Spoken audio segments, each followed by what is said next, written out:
आपकी आज्ञा नहीं मिली, तुझे जो ठीक लगे। आज का बेईमान शिष्य बड़ा खुश होता है, मुझे जो ठीक लगे करता जाऊं और गुरुजी को पता ना चले, कसम है तुम्हें, नहीं तो गुरुजी को पीड़ा होगी। मुझे इतना चंदा करके दे दो, मुझे ये करके दे दो, मुझे ये करके दे दो। ऐसी भी कोई धतिंग चल पड़ी। देखते हैं कि गुरुजी को तो परवाह नहीं है, और गुरुजी की सेवा के आश्रम के कोई कुछ लोग हैं, उनको इकट्ठा किया और ढोंग कर गए, हाँ बापूजी हम लोग इकट्ठे हो गए। अरे हरामजादे, मैं तो फोन पे बात ही नहीं करता हूँ, उनका ही दोस्त उनसे बात करेगा। गुरुजी सब इकट्ठे हो गए और किसी को नहीं बताएंगे, उन्होंने कसम खा ली है। अब हम कार्यक्रम शुरू करते हैं, आपका आशीर्वाद है ना। उधर से हूँ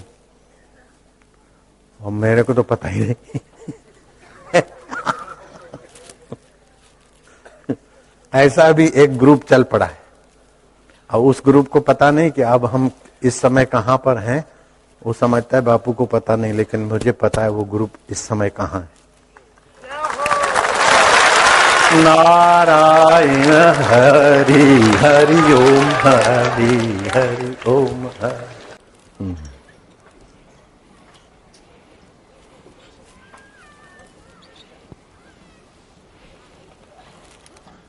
इधर इतना रखो या इतना ये करो, ऐसा कोई बोलता है तो उसको उसी समय जूते मारो,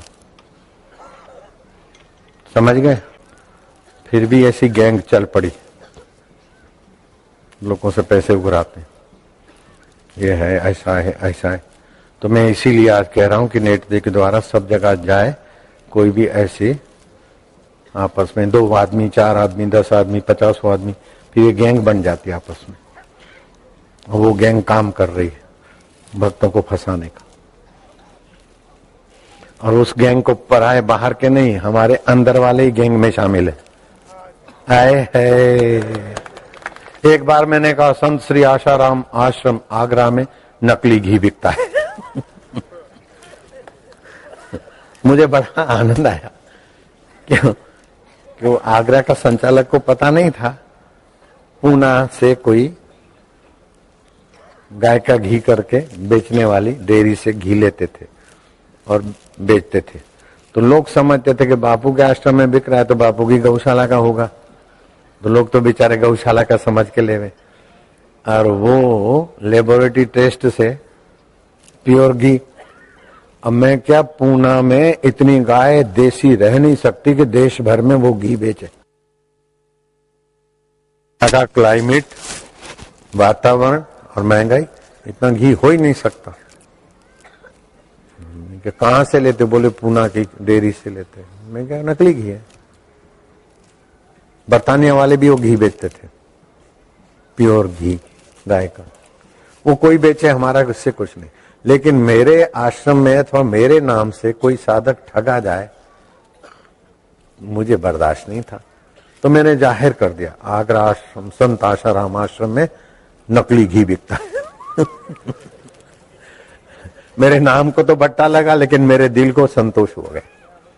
फिर वहां की समिति और वहां का राजू संचालक है, एकदम टाइट कर दिया मैंने उनको। उन्होंने बोला अपन ये भाव लेते हैं डब्बे और इधर बेचते हैं, और लोगों को बहुत, मैं कहा लोगों को अच्छा लगता है तो बापू की गौशाला का मान के अच्छा लगता है। अभी दूसरी किसी गौशाला का हमने घी मंगवाया था, लेकिन सुना कि वहां भी कुछ हो रहा है, ऐसा मैं नहीं कहूंगा, लेकिन सुना कि क्या पता वहां भी, तो मैंने फिर वो बंद करवा दिया।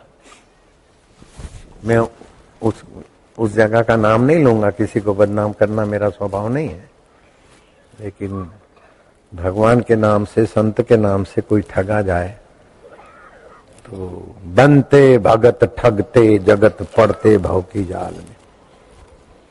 तो मैं अभी जाहिर में कह रहा हूं कि कोई किसी को बोले बापूजी का ये आदेश है, बापूजी हम लोग इकट्ठे हुए हैं, ऐसा धतिंग करते हैं, ऐसे लोगों से मैंने कभी बात भी नहीं की, और मैं मोबाइल फोन से तो बात करता भी नहीं। तो ऐसे करके मीटिंगें कर रहे हैं, और फिर तुम ये चढ़ाओ, तुम ये चढ़ाओ, ये चढ़ाओ, लेकिन बापूजी तक खबर पड़ेगी तो बापूजी को पीड़ा होगी। मतलब उनको ऐसा मान देते हैं, हिप्नोटाइज कर देते हैं कि दे के आएंगे और मेरे को भी नहीं बताएंगे कि हम इधर अपनी जेब कटवा के आए। ऐसा चल रहा है। अभी मैं सामूहिक जाहिर में इसलिए कहता हूं कि वो गैंग का विस्तार हो गया है, ठगों का। समझ गए आप? अभी वो ठग सुन भी रहे हैं।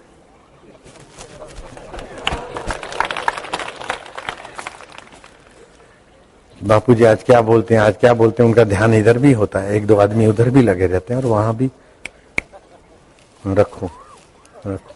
इनके यहाँ बापू का अवतार, बापू का वारसदार का अवतार होने वाला है। मारो दो जूते तो अभी अभी अवतार निकल आएगा बाहर। मेरा कहीं किसी के यहाँ मेरा कृपा का अवतार होने वाला है, कलंक के अवतार होने वाला है, ऐसा कोई बकता है तो बदमाश है। समझ गए? बापूजी की शक्ति यहाँ प्रकट होने वाली है होना, ऐसा कुछ भी नहीं है।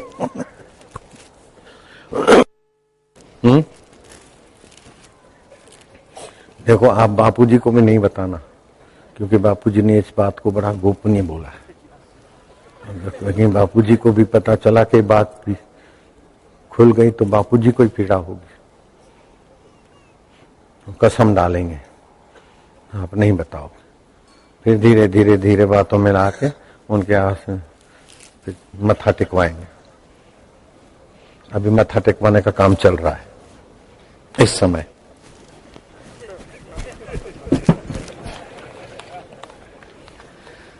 नारायण हरि हरि ओम हरि। हाई फाइव जगह पर मीटिंग है, बढ़िया होटल में चल रहा है। मध्य प्रदेश में होटल है।